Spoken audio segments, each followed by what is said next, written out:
La prophétesse Déborah, les histoires de Plovdiv. Dans une ville animée, vivait une femme nommée prophétesse Déborah. Elle était célèbre dans tout le pays. Les gens venaient de loin, rien que pour l'écouter parler. Elle commençait toujours ses prières par une question. « Puis-je prophétiser ?» Et la foule criait. « Prophétise, femme de Dieu !» La prophétesse Déborah racontait aux gens leur passé, leur présent et leur avenir. Elle promettait des miracles, des guérisons et des bénédictions. Les malades quittaient son église persuadés d'être guéris. Les pauvres lui donnaient tout leur argent en espérant devenir riches en retour. Les femmes en quête d'enfants s'agenouillaient en pleurs pendant qu'elle leur imposait les mains et déclarait « Tu porteras ton bébé dans quelques mois ?»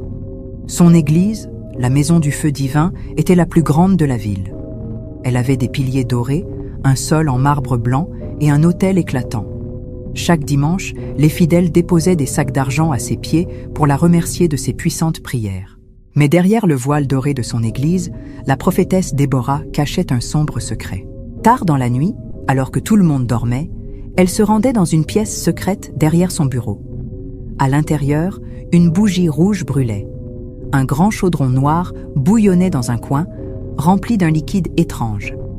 Sur une table en bois reposait un gros livre noir, aux pages remplies de mots incompréhensibles.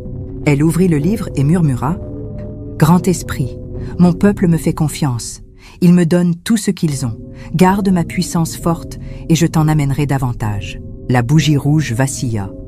Un vent glacé traversa la pièce, bien que les fenêtres fussent fermées. Le chaudron émit un bruit sourd, et depuis l'ombre, une voix grave répondit « Tu dois m'en donner plus. » La prophétesse Déborah sourit. Elle savait exactement quoi faire.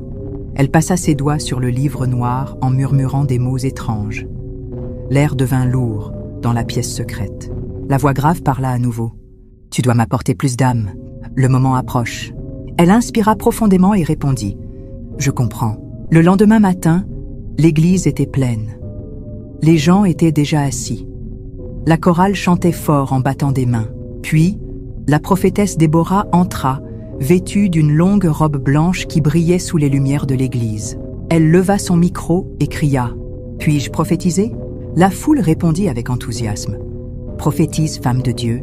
Elle ferma les yeux et pointa une jeune femme assise au premier rang. « Lève-toi !» Les mains de la femme tremblaient alors qu'elle se levait. « Tu t'appelles Hélène », dit la prophétesse Déborah.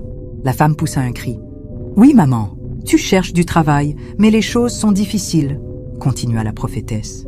Des larmes coulèrent sur le visage de Hélène. « Oui, prophétesse, c'est vrai. Approche, » ordonna la prophétesse.